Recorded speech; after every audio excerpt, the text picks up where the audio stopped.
Welcome back at 9:24. With the temperatures heating up, the pools and beaches can be a popular oasis this time of year. But with more families hitting the water, swimming safety is also top of mind. A CDC study released last month found that drownings are on the rise in the U.S. More than 4,500 people drown each year from 2020 to 2022. That is 500 more people per year compared to 2019. And joining us now with some swim safety advice and reminders is Coach Eve, the owner and president of Coach Eve Learn to Swim Aquatics Group, which manages swim lessons, pools aquatics programming at pools throughout the Chicago area. Thanks so much for being here. We really appreciate it, Coach Eve. Let's start first with your top advice to parents to keep their kids safe. Because I know as a parent, when my kids were young and we were at a pool or a beach, I mean, I was constantly on guard. Yeah, and that's one thing that parents need to be vigilant.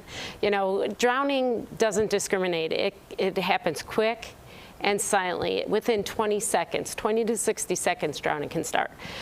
We ask the parents to be vigilant, to try to restrain from distractions, from, playing games, talking on the phone, reading books, Parents need to make sure they keep an eye on their kids. Several other ways we can do is one major deterrent is swim lessons. Yeah, I was going to ask you about that next. So when's the best time to start swim lessons?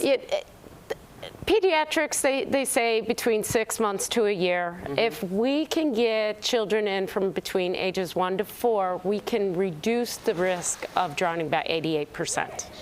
Between the ages of 1 to 4? Yes. Okay, because when I was young, for instance, I definitely had lessons early on, but I think I was at 5 years old at the youngest when it started. There are so many drownings that happen between the ages 1 to 4. Mm-hmm. It is one of the major deaths, accidental deaths for youth for ages 1 to 4. And they happen in backyard pools, in bathtubs, in hot tubs. So the sooner we can get them in for formal swim lessons, the less of a risk we have for drowning. One issue with that, of course, though, is access. Families in some communities may not have access to pools or even to beaches, which, is not an ideal setting always for swim lessons. But do you think lessons should be required in schools? And if so, at what age? I do. It's a risk that swimming lessons is a life skill. Yeah. And I really think that it should be part of the school curriculum, just like math and sciences. Florida, Georgia, and Arkansas recently passed legislations to require schools to require water safety, along with provide reduced to sometimes free swim lessons for local residents. In the primary school years? Yes. Yeah, because we had it in high school, and by then, it's still important, but that's a whole different ballgame.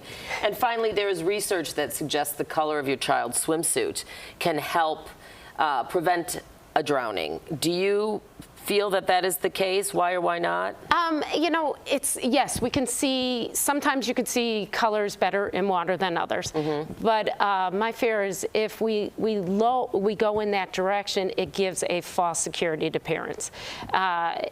There's so many factors into why people drown, and being able to see once they're in the water and under the water, if there's turbulence, if the water's murky, you're not going to see them no matter what color swimsuit. Right. So be safe first. Try to get those lessons, definitely keep an eye on your kids. And then the color of the suit, it can't hurt, but don't rely on it. Correct. To prevent a danger. Okay, Coach Eve, thank you so much for sharing these tips and for doing the work that you've done now for the past 15 years. We appreciate you being here this morning. Thank you very much for having me.